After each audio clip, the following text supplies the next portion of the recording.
Well, welcome back, guys, to another episode of Authentically Albertan. Here we are, back in Season 3, and this time I am joined by Sandra. Now, Sandra is an emerging filmmaker who has made films since high school and has had some of her films showcased in many festivals around Calgary and the surrounding area. What have you been up to? What have you been caught up on in like modern cinema and, Hollywood, stuff like that? Is there any movie recently that caught your attention that you watched? That I watch? Oh, you know what, actually? I saw this movie called Heretic in the theater. Heretic? Yeah. Yes. So good. So very good. With Sophie Thatcher from Yellow Jackets and Hugh Grant. Yes, it's so good. I didn't know what it was. Like, I went with someone I know, like, to the theater to watch it together, and it was like I thought it was just some horror movie about some dude that kidnaps girls, and it's like some weird. And I was like, oh, this is gonna be freaky, like. But it's A24, right? I might be wrong, but it might be A24. The point is, it was really good. The sound design was really well done. Like, I'm not a sound person. I don't like doing my own sound for my films. I have to sometimes, but it was really good. And the acting was incredible. But it was like a commentary on like a lot of like religious like ideas and like controversies and like a conversation amongst the characters about it.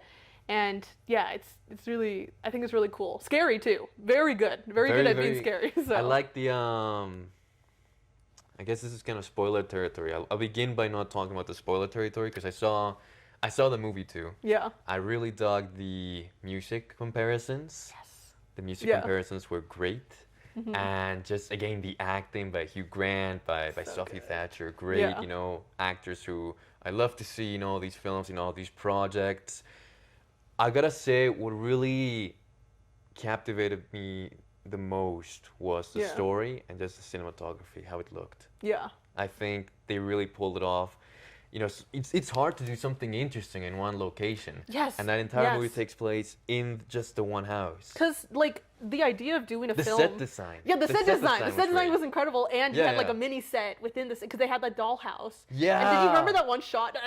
Like, this isn't a spoiler, whatever. But, like, the one shot where, like, the character's, like, running, like, out the... what is it? And it like turns the ladder. into the it little... turns into the little one. Yes, I remember that one. Oh, that was incredible. And it's like just, a one shot. Yeah, they're pulling it out. As like an indie filmmaker, like the idea of doing a film in one location only has always been something that has kind of a lot of the times been a staple in my indie filmmaking.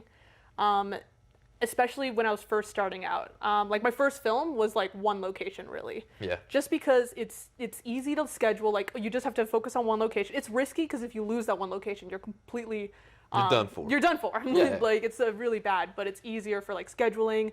It's easy for like blocking because you don't have to worry about like other things. It's easy in just a lot of ways. So it was really impressive that they did that. And I think like near the end, I realized that we had never left the house really. Just the beginning. No. But we stayed in the house. So cool. Anyway. I wanted to ask you, if you weren't doing filmmaking right now, what do you think you'd be doing right now? Be dead. No. I would be, what would I be doing? Maybe theater, because I actually my first love was theater. I like to say that like my first love was theater, but my true love is film, whatever, I don't know, something like that. But like, yeah, like I love theater first, because it's not like they have like a film class in middle school. Like my middle school didn't have a film class, so we had theater. And it wasn't even like a big stage or like lights, it was just like a room. And we would write skits and I would perform. So at the time I liked acting, so maybe I'd be into that, or the tech side of theater, which I got into in high school. Yeah. That's not that bad, the tech side of theater. It's pretty... I did it once. It's kind of cool. Like they give you the board and you gotta record a bunch of cues. Oh yeah. And when the show actually happens, you just press like the cue button. Oh, I miss it so much. I haven't really, since graduating high school, like I got really into it in high school. I was the stage manager by the time I graduated. Like I was like doing it every day. I hung out in the booth, like the lighting booth more than anything. And like, God, I just love it's also, cause I don't know, I'll probably sound stupid saying this, but like, yeah, like we have the actors on stage performing. When you think performers, you think them. But I felt the same feelings I felt performing in front of like a classroom of people, or when I was on stage, that I do when I'm in the booth and I'm like cueing the lighting person and cueing the sound person. Because if I cue them wrong, the lights are wrong. And yeah, Gotcha. audiences might not notice, but I notice and I care, and it bothers me if it's wrong. So Did you have yeah. any cases where you got ahead of the queue and you're like, oh no, hold it back, hold it back. It's the last queue, not the next one. Probably. I don't know. Because that happens sometimes. There was just one time. Actually, it wasn't my fault. It was she probably won't see this, like the person who's doing the lighting, like in the booth that time. Like we were close friends. Like I think she's great. But she was like doing the lights, and like I had my sound person, and it was for this like dance show, because in high school we had this thing called center stage, which was like the big that big dance show of that year. So every year you have center stage, and it's like all the dancers come in and we make them like lighting cues, and we put in the music on like cue lab, and we run the show with them, and audiences come in. It's like a big thing, and we usually have like a really like elaborate like lighting like setup and like a lighting plan or whatever, and lighting design. And I remember there's this one cue that the dance instructor, like, she specifically wanted to be done right, because we kept doing it wrong. Like I kept cueing it way too early because I don't know, it was relevant to the show. And she was like, and I remember in that night she was like, she looked over at me and she, like, from across the booth was like, Sandy, make sure you don't press that too early. And I was like, you got it. And I was like, I'm not going to do it wrong this time. I'm not going to do it wrong this time. And I kind of like, because the way I cue is that I'll like do this. Like, I'll like, what? Like, no. Press the button with your finger. As the stage manager, like the lighting person would click it, but I would do this to like, it's like a physical cue. Like you just tap them. No. Like I just do this motion. I'm like, so they're watching you, they're watching the stage. Watching How are they me. supposed to? They watch me for the cue. So they don't cue it, I cue Okay, so it's like this. Yeah, like, so cue I'm me. like, go. Yeah. Okay, I got it now. So it's like that. And they usually, like, the lighting person also knows kind of when the cues are. So if they know that it's supposed to be like right when I like do this, then they'll like hit it right, and I'll like do it like after. But anyways, I'm sitting there and I'm like, I got this. I won't mess this up this time. I got this, guys. And I was like, okay, and you say standing by, you're like, lighting standing by. I think so. Whatever. No, you do, but like we did it. I don't know if that's official, but we did it.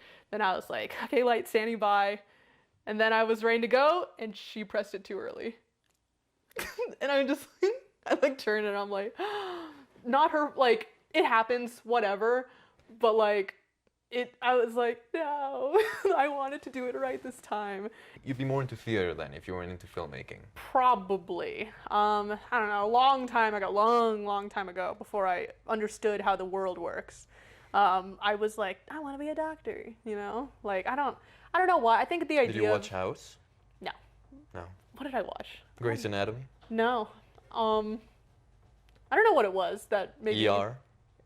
Untold Stories of the ER. Untold Stories of the ER. There's this like show, Untold Stories of the ER. Like you just woken a memory of mine, of like, yeah, like they'll have. It's very similar to like a show of like, it's like episodic, and they'll have like a mystery or something happen, and they'll be like, oh, how do we solve it? And the doctors are doing doctor stuff. But I don't know. I don't think I would have had like the willpower to get through medical school to do that, and like. I don't know, or I never really enjoyed like the academic side of school. I only ever went to like do theater and do my film stuff and like, I don't know, hang out with friends and do my best as I could in my classes, but I enjoyed my own like creative endeavors more than the stuff I was doing in my classroom. I don't think I would have had the guts for medical school. Like dealing with all that gore, True. all the bodily fluid. Nah. No. Not for me. No. Yeah, because it's too much, and you're dealing with someone's life, and like, it's too much pressure. I'd rather just like be a clown and entertain people. Like I don't need to save their lives. But yeah. But that's crazy. Yeah, no. Maybe in the future make a movie about medical school. I could. I could do that, and that'd be like my way of having my cake and eating it too. Yeah. You know? Yeah. And when you're not filmmaking, when you're planning out your films and stuff like that, where can we find you, you know? I recently started this podcast called the Golden Bohemians Podcast, which is basically just my way to try to show people in Calgary and other people like outside of Calgary, whoever watches it really, Yeah. just that there are creatives in Calgary, that there is like a creative scene in Calgary, and that there are cool people like doing cool things in Calgary, because there are just, it's just the idea that like, oh, like I gotta leave this place, I gotta leave this like the city and go to a cooler place like New York or Vancouver or Toronto, and then I'll be a creative, and then I'll do my stuff, and then I'll like find my people. But there are so many different kinds of people everywhere, and Calgary is like a place where there are really, really cool people. You just have to put in a bit of effort to find these people instead of complaining that there's nobody, because there are people, a bunch of really cool people here. Yeah. Yeah, that's definitely something that doing the show has showed me. Yeah. I tell the Red Deer story to everyone. Just, again, great place to be, lots of creatives.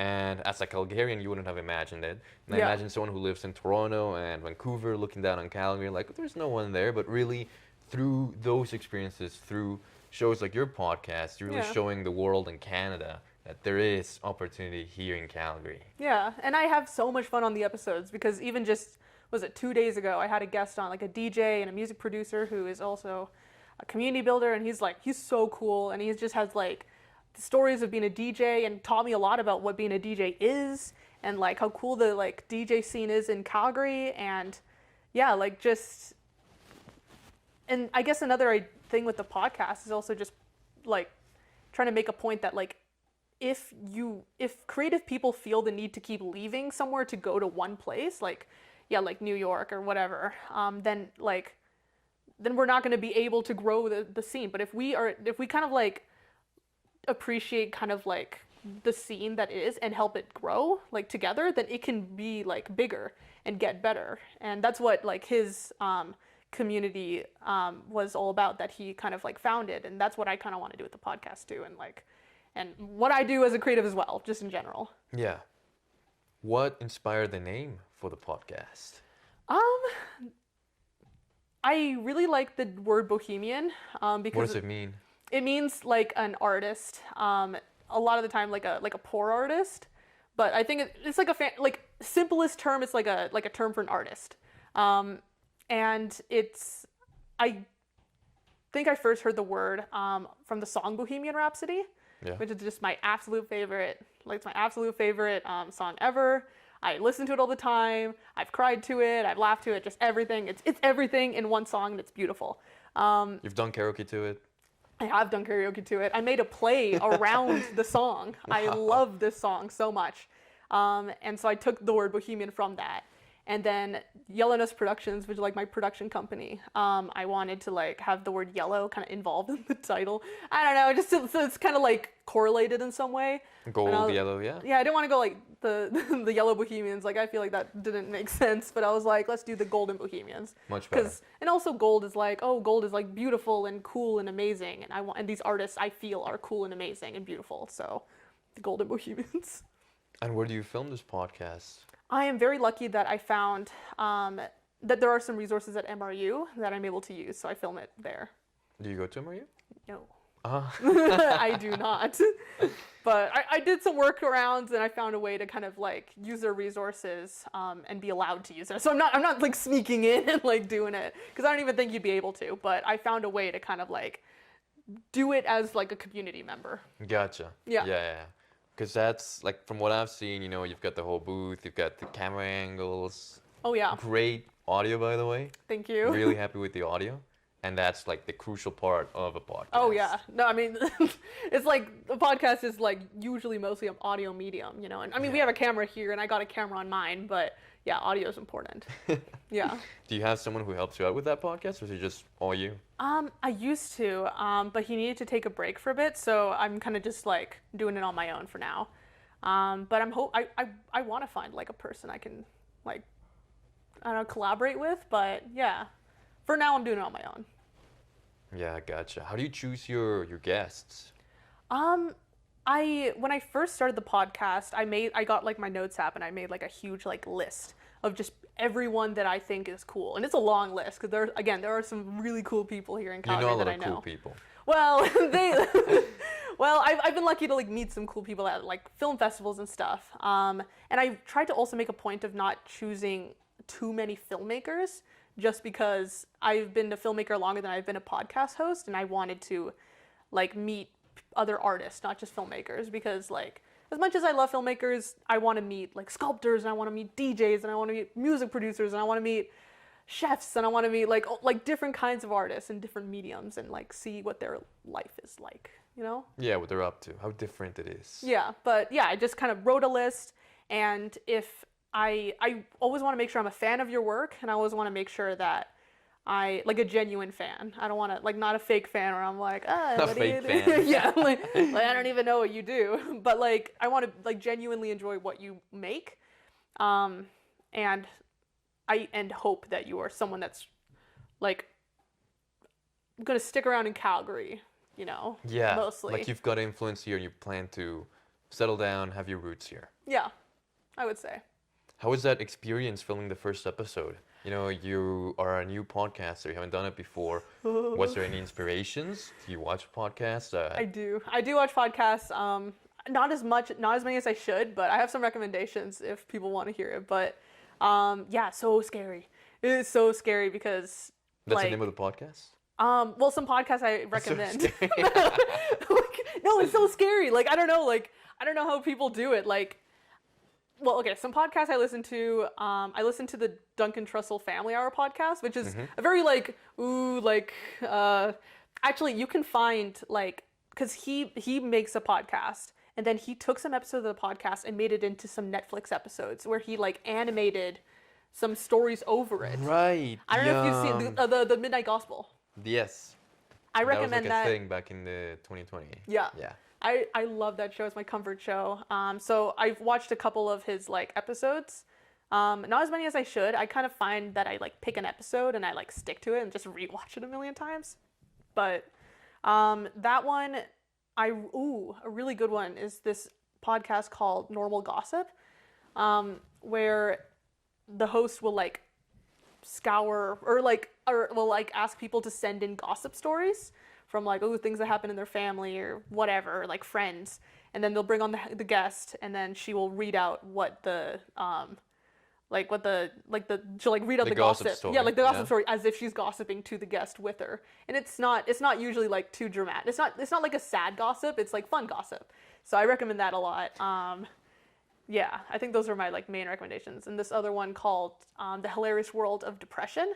It basically is like, it talks about I always forget the host's name. I really should like memorize it, but he brings on like mostly comedians, and they'll kind of talk about like the comedian's like career and their upbringing, and a lot of the times like the comedian will have depression, and they'll talk about how depression like impacts their lives and also their work. And I think that was really good too. Yeah, what was the original question?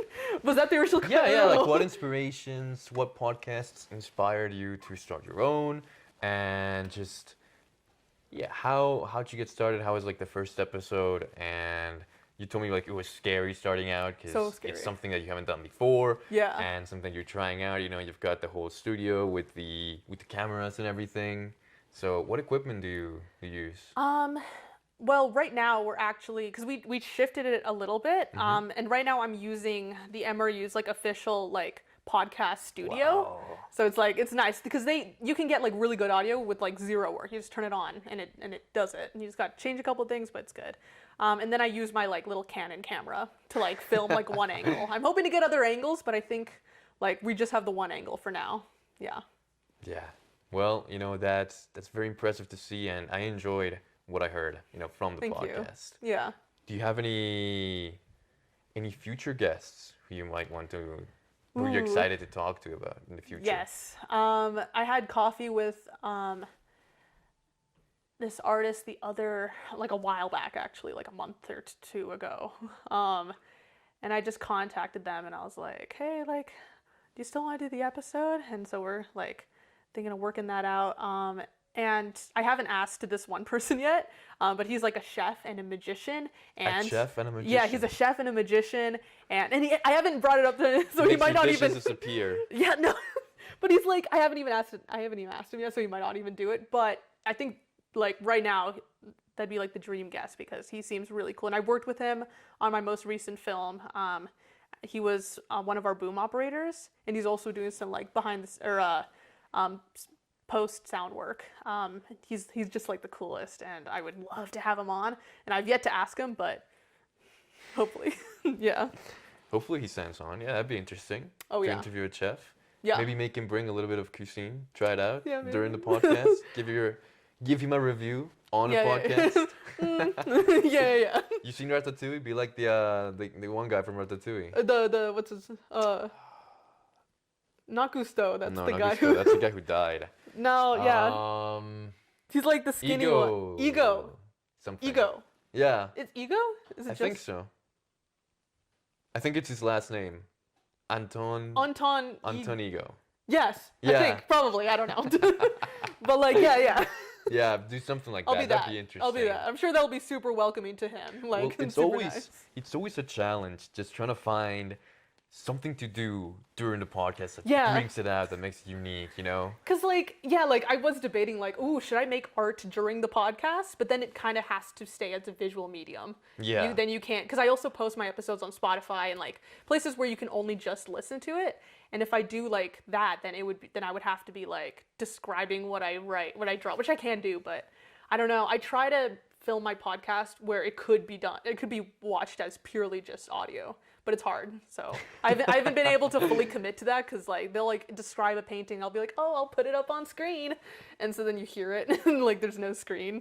But yeah, like that was a thought, it was an idea. An inspiration I take from a different podcast, like the Duncan Trussell Family Hour podcast, is that every time he brings on a guest, he is so like happy to have them there and so enthusiastic and so interested in everything they're doing, and it's like their biggest like fan the whole episode. And it's just so like positive, and I want to be able to do that for the guests. So I want to be super positive, and like I want them to have a lot of fun, and I want them to feel good about themselves when they leave, because genuinely the people I bring on are like the coolest people like ever. So I want them to feel just as cool about themselves as I feel about them when they leave, and I hope that I can achieve that with time and practice. But yeah. It's always crazy to see just how podcasts have turned out, you know, how they're everywhere. Yeah. They're everywhere, and it's just this massive genre, and like you said, just different genre upon genre. But it's nice to see that you've taken inspiration, you've turned it into like, you know, what you want to bring, your own mission, your own goal for these podcasts. Yeah. And it centers around, again, making the guests feel comfortable to share their story, you know, supporting them as their number one fan, like you just described. So I think it's a very, very interesting strategy, you know? Thank you. That's very unique. Yeah, like I want to help the Calgary like art community as well. So, you know, like I hope it inspires people. I don't know. I'm only on episode 4, like season 1, so it's like barely a podcast, but like I hope that it brings positivity. Well, you've got a list of cool people, you've got meetings, so there's definitely more happening in the future. Oh yeah, definitely. Like I refuse to be stopped because I really enjoy it, and yeah. The only gimmick that I hope you don't incorporate is the true crime one. Like true crime podcast? What's up with the true crime podcasts? You don't like true crime podcasts? Do you listen to them? I feel like everybody listens to them. You know what? I don't think I fully have found one or gone into one. There's this one about like a watchtower that I can't get into because the dialogue is kind of weird. It's like, it's not natural, and they're like flirting, but they're not. Like the two people, I can't get into it. But no, I don't think I have like an official true crime one that I watch. But it's a popular genre. Like It's a popular people genre. love Everyone it, talks and you about hate it. it. Well, because everybody talks about it. You just hate it Can we because it's popular. explore? Can we explore other different venues I aside guess. from true crime? I guess, Is that the limit that we've reached? Just I true guess- crime, the peak of podcasting?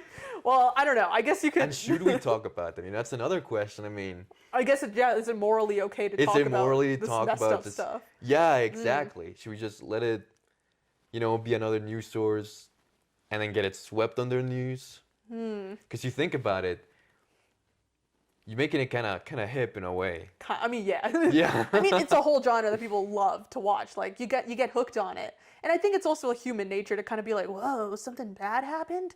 Tell me more." Like people do it, and so I don't know. But you're right. Like Like there are certain, and Netflix is notorious for this. Like they'll make a documentary about like a serial killer, and the victims get none of it. They don't get their story told. They don't get this, and they don't get that.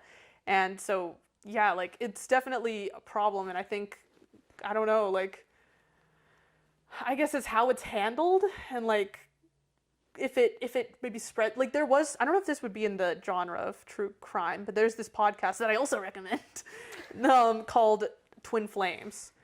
So good. Mm-hmm. I got through it in one day. Like it's like a Holy crap! You just listen to it. Like you were in the shower listening to it. You were eating breakfast listening to it. I fell asleep listening to it, and I had to like reverse it so I didn't miss anything. It was so good, and it had me on the tip of my seat or whatever. The edge of your seat. The edge of my seat. The tip of my seat. Like the edge of my seat every single time. But it's basically about like this organization. A cult, actually. It's about this cult that kind of promises that they'll help you find your twin flame, which is basically like their version of like a soulmate. Yeah. But it becomes problematic in the sense that like a lot of the time, like the members will have someone that they think is their twin flame or think that is their like soulmate, and like and they're not. Like the person is like not reciprocating feelings and doesn't like is not into them and has expressed that multiple times. But the whole thing with the organization, the cult, they'll be like, no, like keep pursuing, keep doing what you need to do. You need to be together, so you just have to try harder. So you'll have members like stalking and like I don't know, like really really messed up stuff to like try to be with this person.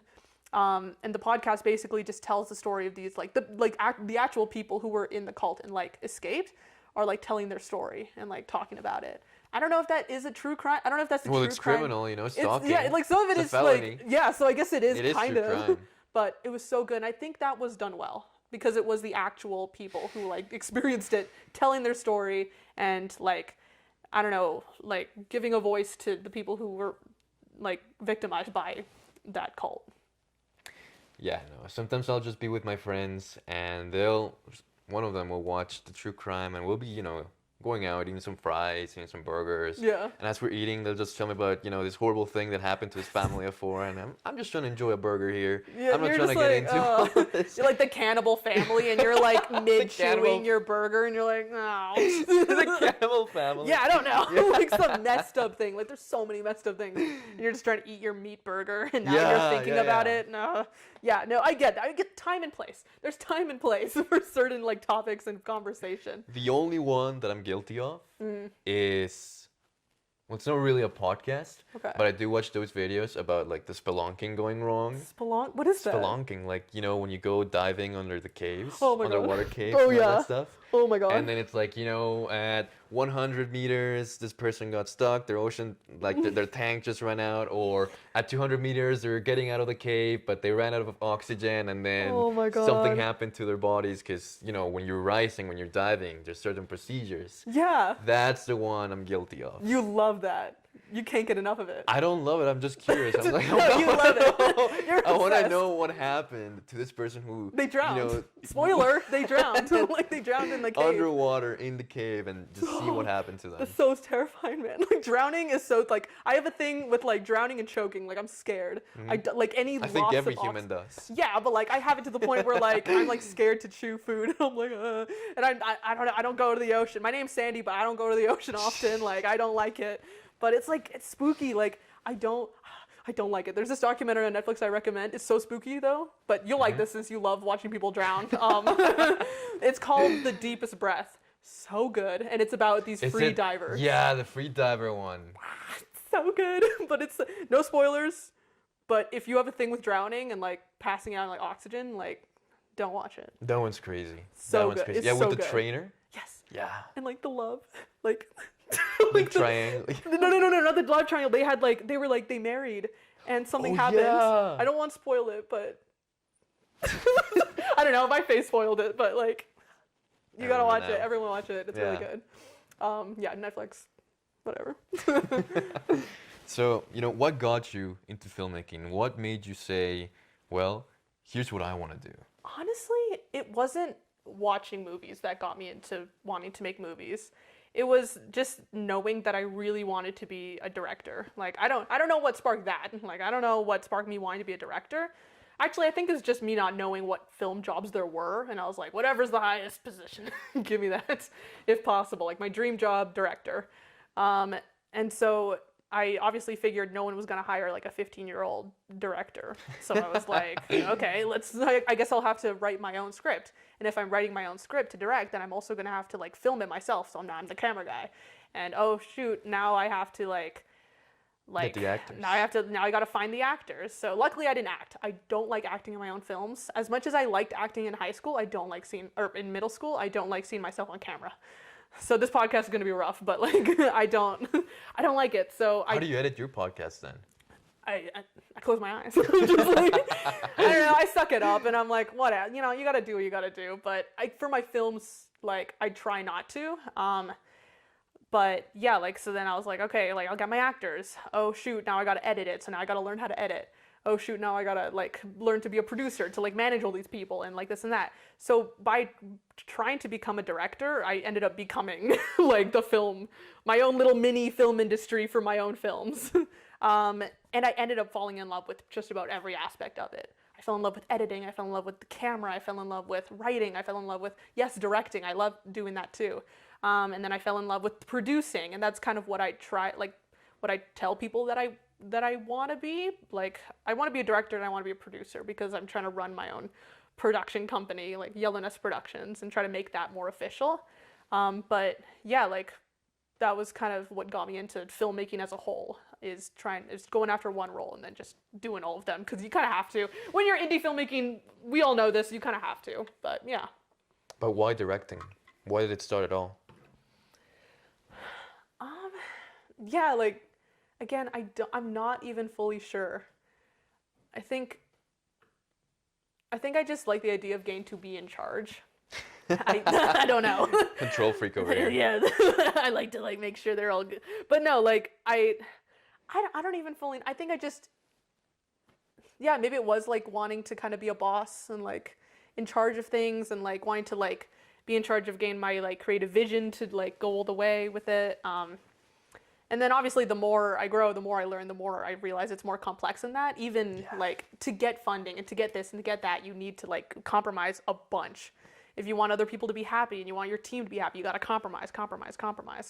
And like the biggest skill is more just like learning how to compromise and also get your vision across enough that you are happy with yourself. But yeah, I don't know what specifically got me into wanting to it was an intuition. Direct. Yeah, maybe. Yeah. I don't know. I did end up loving it, so it worked out. But yeah, I don't know. I don't know what initially got me into wanting to direct, but I did end up loving it, so. Do you go to post-secondary? No, I haven't. Oh, wow. No. I left high school and was just like, let's raw dog this. So now I'm just doing that. And like, I'm not, I don't know. I don't want to have like an official opinion on film school and like, on like any art school in general, because I've never done it before. I don't really have that much life experience. I don't know things, but I've had enough. I've been able to do a lot of stuff without needing to spend like like 20 grand on like school. So that I don't have. So I don't know. Like maybe in the future, maybe a course even, but like. I've been able, I really like the school of life, I guess they call it, where you like learn on the go and suffer along the way. But yeah, haven't done post-secondary. So as of right now, you're kind of just focusing on your craft solely and learning from it, from all the experiences. Yeah, I'll do like videography gigs where I go and I'll like film like dance shows. Nice. And like in a nice theater. So that's kind of how I get to stay close to theater in a way. And that helps me practice my cinematography, because then I have to like I learned how to shoot in manual, and I learned like, the ISO and the shutter speed and the aperture and the blah, blah, blah, like all the stuff that I'm not even fully mastered yet, and probably won't for a very long time. But like things like that, like I'll mess up a bunch with those, and those are an actual job with like a client and like money that's involved. And so when I like make a little mistake, like I bump the camera or like I set the ISO too high, I'm like, oh no, like I freak out, and I am like way harder on myself than I should be. But I don't know. That's my film school is like messing up these people's like thing, and like they've all been so nice, and like it's never been a problem of like, this is so bad, like why'd you film it this way? Everyone's been fine with the footage I've given them, but I always want to produce something even better than the last time. You know, it takes a lot of courage to just step off that kind of like, yeah, no, because when you think about it, you know, in school, it's what you call it? It's like a chain, you know, it's like a chain that you gotta go through. Okay, so preschool, elementary, middle school, high school, college. It's like, it's an institution. You gotta like stick like to. Yeah, and you decide where you're like, well, maybe I don't need to go into depth for this. Maybe I should focus on what I want to do. Yeah. Instead of sitting there for 8 hours for 4 years and people telling me stuff that I might already know, you know? Yeah, and it wasn't necessarily like, I know everything. I don't need you guys' books and like because like there are definitely things that I don't know because I haven't had the proper like, hey, like read this because I haven't had that.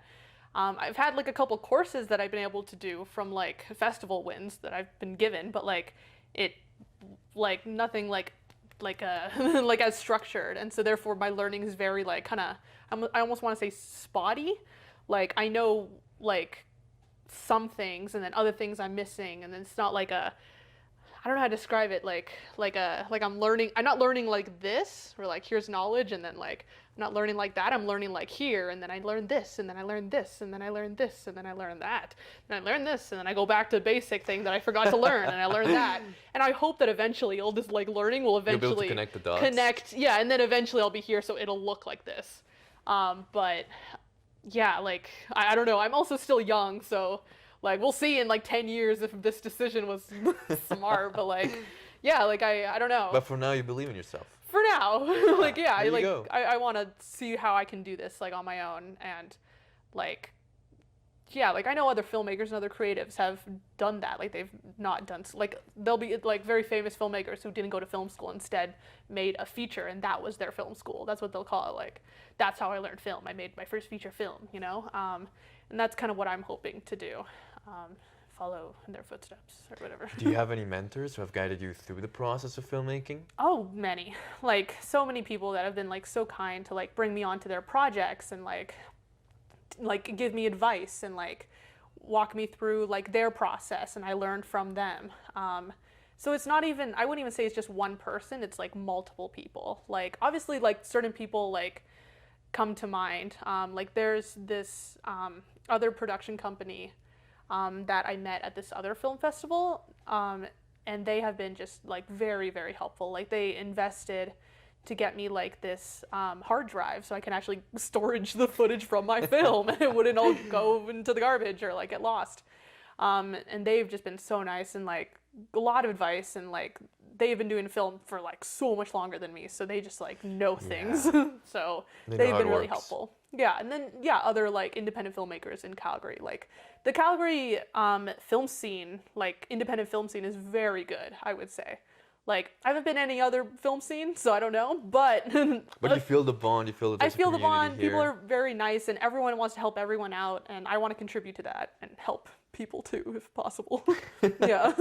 That's useful because you apply it to your own projects. Yeah. Speaking of which, tell me more about them. What about your first film? Oh, Yeah, oh no. that? The one that took place in one location. Oh, What inspired it? It's, I don't know, craziness probably. Like it's just like. What was it called again? It was like Acts Apart. It's called Distant Acts. Distant Acts.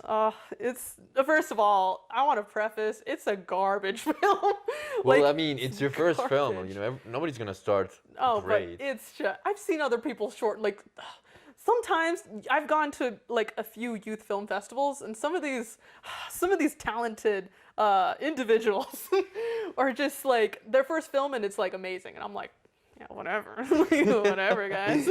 But yeah, like it's just bad. Like the writing was bad. The actors like were so nice to like do it like just to like act in it, because they had to have been reading it and been like, what, these pages are garbage. I did want to ask you, what inspired you to write that story? I don't even. I think.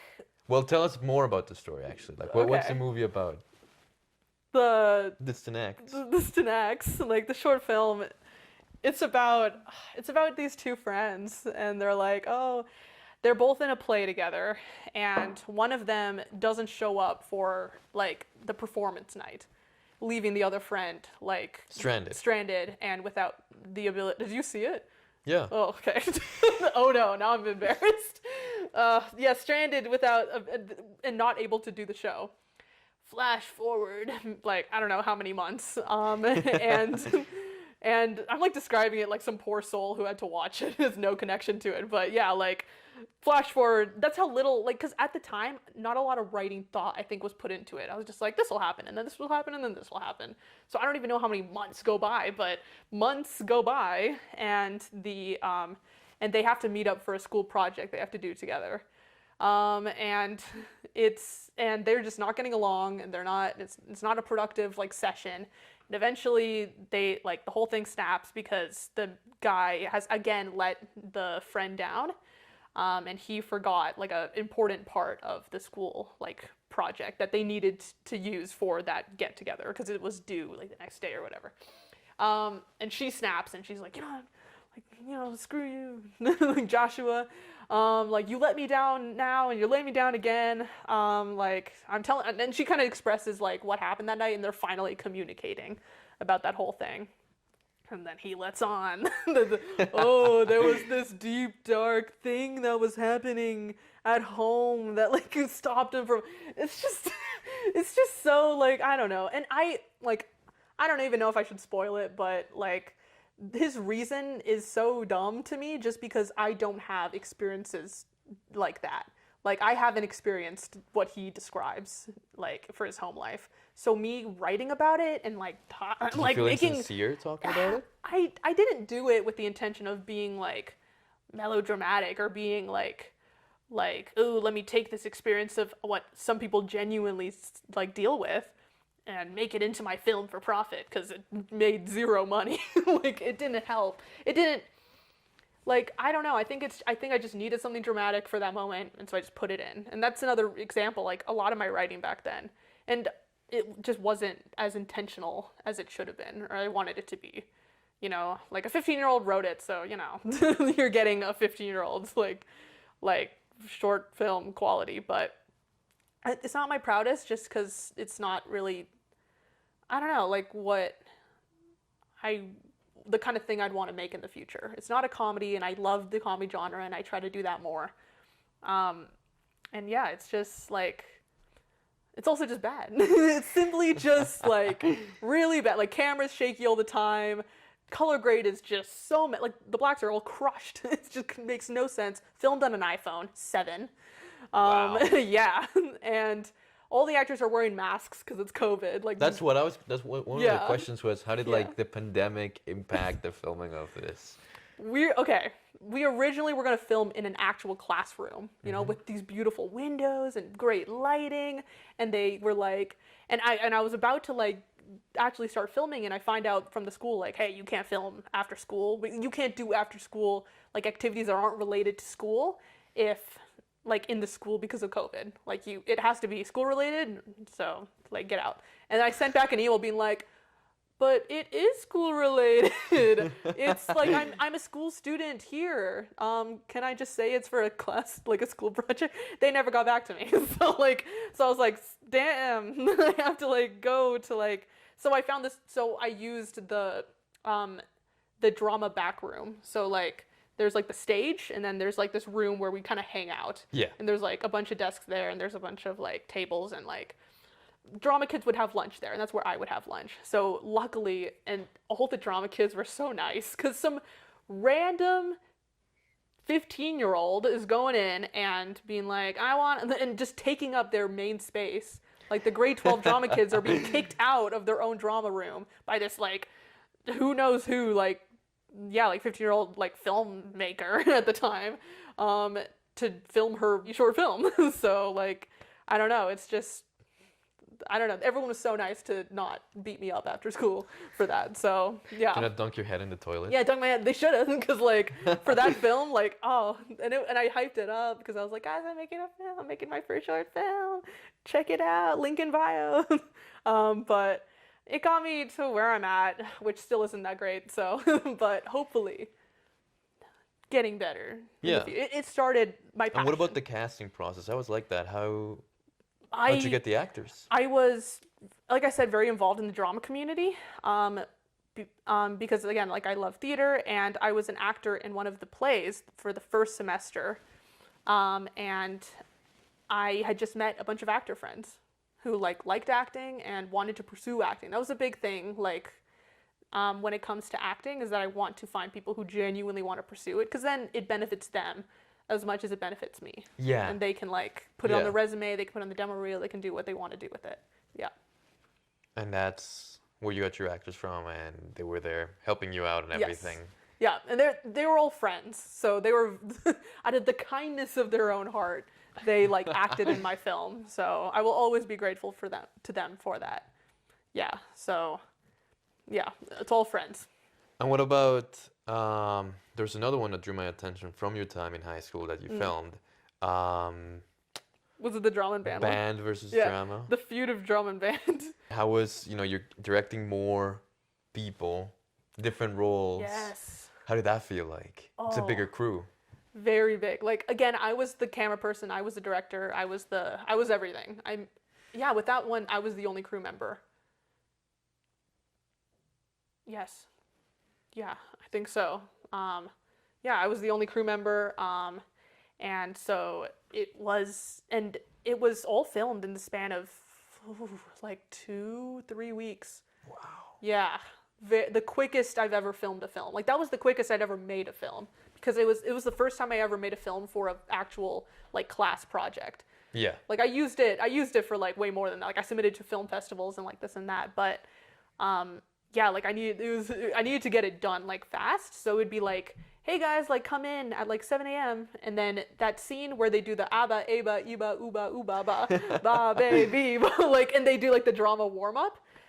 That was, like you said, a lot of people. So it was genuinely me running back and forth from where we from the start position, back from our ones to where they are, and being okay guys, on my count, 3, 2, as I'm slowly backing away to get onto the camera, and I'm action, and they'd start, and then I'd go, and I'd just be walking, and then I and luckily it was a mockumentary, so I didn't have to be too precise with the camera movements. Yeah.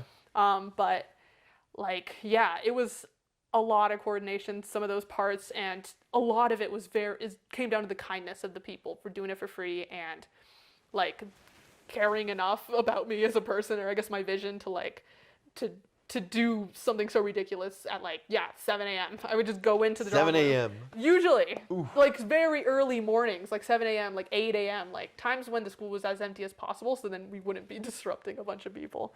But yeah, it was tough, but I like to see that film as also a kind of a love letter to the drama community specifically, because I did talk about the band community in there, and I tried to have both perspectives, but it was mostly drama in my opinion, just because I am a drama kid, and I couldn't hide the bias. You're a theater kid. I couldn't hide the bias. But yeah, I got to have so many of my drama friends in that film, and they all helped me out, and it was a very I look back on that film fondly, way more than Distant X, whatever the heck. So well, it's great to see that, and just one of the reasons why I wanted to interview you was because I saw that you took action early on. Yeah. And you made films without going to film school, starting out in high school. Yeah. Getting all the people together and just doing it for the heck of it, because you're passionate about it. So that's something that drew my attention. I was interested in that Thank story. you. I'm really glad to hear even the backstory behind the toilet paper and the set design. Yeah, it's and you asked how long it took to set it up. Again, everything was so fast. I probably 20 minutes of just quickly it wasn't organized. I just quickly put it on.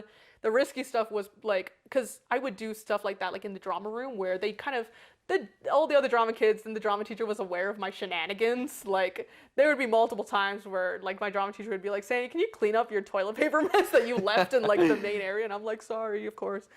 But the band kids don't know me. They don't care about me. They don't care about my passions. So that one shot with, like, the drama door covered in toilet paper, I just quickly, like, and then, like, some poor girl opened it without realizing that I'm filming. And I was like, hey, can I use you in my film? And she's like, yeah. Sure, whatever. Sure, okay. And then, like 6 months later, it's screening at, like, Okotoks. So I don't know if she knew about that, but thanks, random girl. I didn't even get her name, but yeah. Not even the credits. Not even the credits. Like, I don't know. Random girl. Random who opened girl. Door Yeah. opener. Door opener. There you Door go. opener That's number the name. 2. Yeah. What was the process of submitting it to a festival like? Because I had experience with distant acts, because I had submitted it to, like, the separate youth division, because Okotoks originally, that year I submitted distant acts, they had it was called the Zoom Youth Film Festival, and it was like a film festival dedicated to just the youth, of just, like, anybody in the area. I guess any youth that would want to submit. And they were that was the last year they did it that way. And then the next year they had actually combined the youth film festival with their adult one. And so then instead of it being just a whole, like, just like a youth festival, it was like a youth division of the film festival, like the youth section. But because it was, like, the last year, they had, like, a few people that even submitted. So they were like, yeah, just submit and we'll accept you. And I was like, cool. So I got to do that. And that was my first experience without very little pressure. And, like, it was fine. But this time it was like, I got to submit and wait to hear back if I actually get in. And so I reckon, if for those, like, looking into submitting to film festivals, I'd recommend, like, Film Freeway, which is, like, the website that you submit to festivals on. Like, they got pretty much everything. Yeah, there's festivals on there that aren't there, but, like, you'll find a lot of the big ones there. And so I went on there and I submitted the film. And How many festivals? Is there, like, a fee per submission? yeah, like, they'll usually have, like, submission fees, like, for festivals. Like, the bigger the festival, obviously, the more expensive. This one I think might have been free. Yeah, you know what? Yeah, it was free. It was free because I didn't want to spend any money on my films. Like, the only money I think I ever spent was, like, cast bonding stuff. Like, I bought chips and whatnot. But I think it was free because I was in the Alberta area.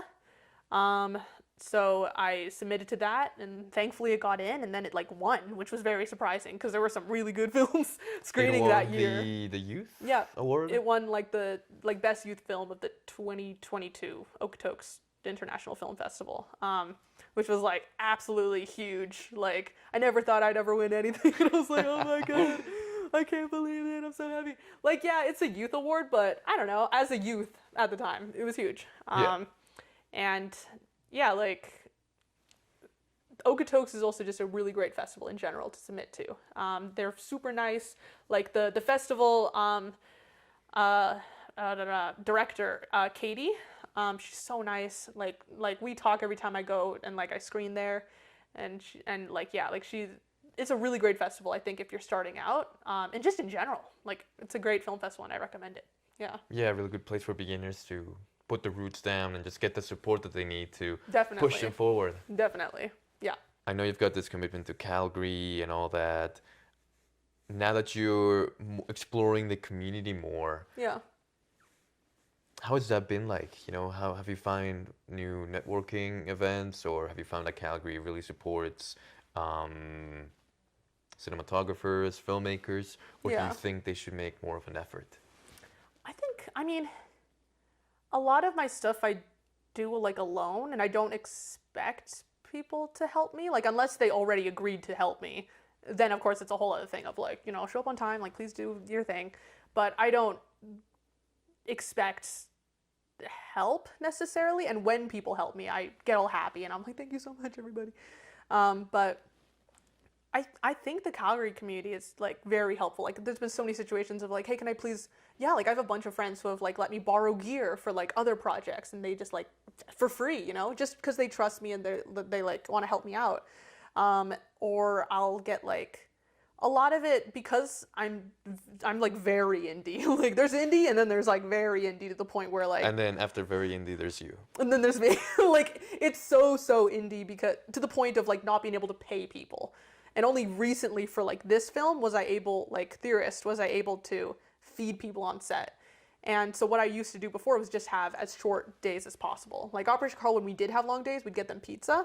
But for when we couldn't, it would just be like, okay, this shoot is only 3-4 hours long, and then we have to finish. Because if it's any longer, I have to feed you, just like morally speaking.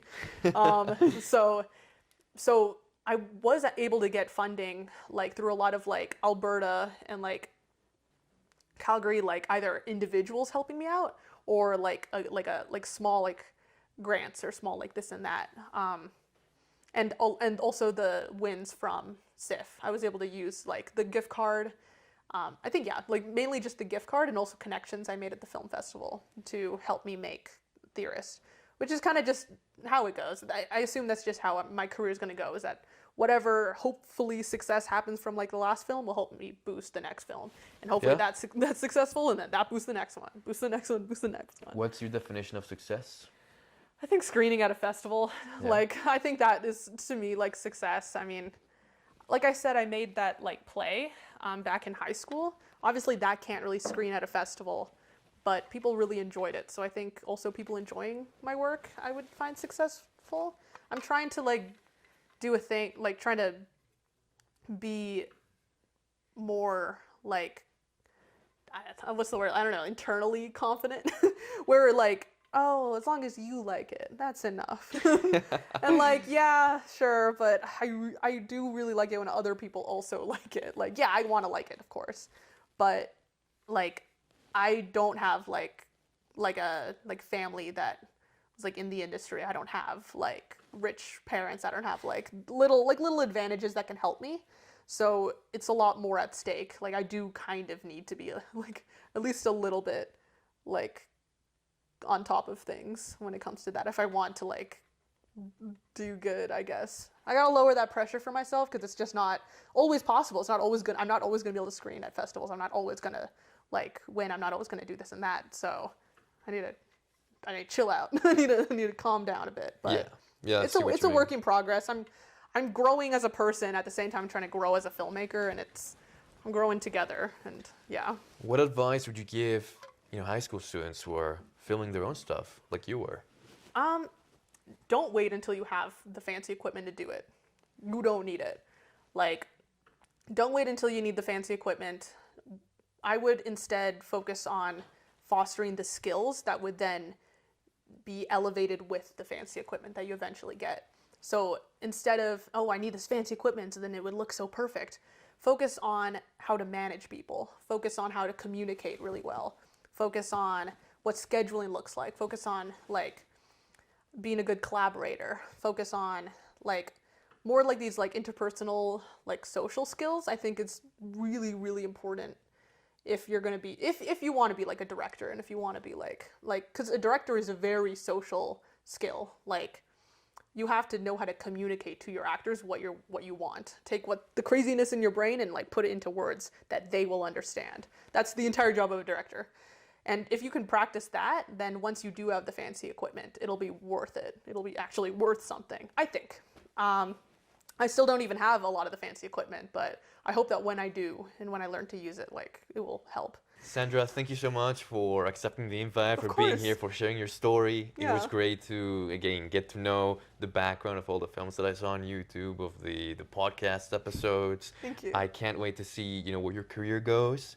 You are, like you said, very enthusiastic. Yeah, that's one way to put it. Yeah, it's very, very interesting to see you just go at it without anything, from way back in high school to where you are now. You've won awards, you've got plans, you've got different things you're trying out. I think it's very interesting. I think it's very, like, I can't wait to see where it goes next. Nice, thank you. And thank you again for, like, reaching out to me and, like, wanting to interview me. Like, I like talking about my films. I like talking about like filmmaking in general, I guess. So it was nice to do this. Thank you. All right. And thank you guys for watching this episode of Authentically Albertan. I'll catch you in the next one. Stay authentic.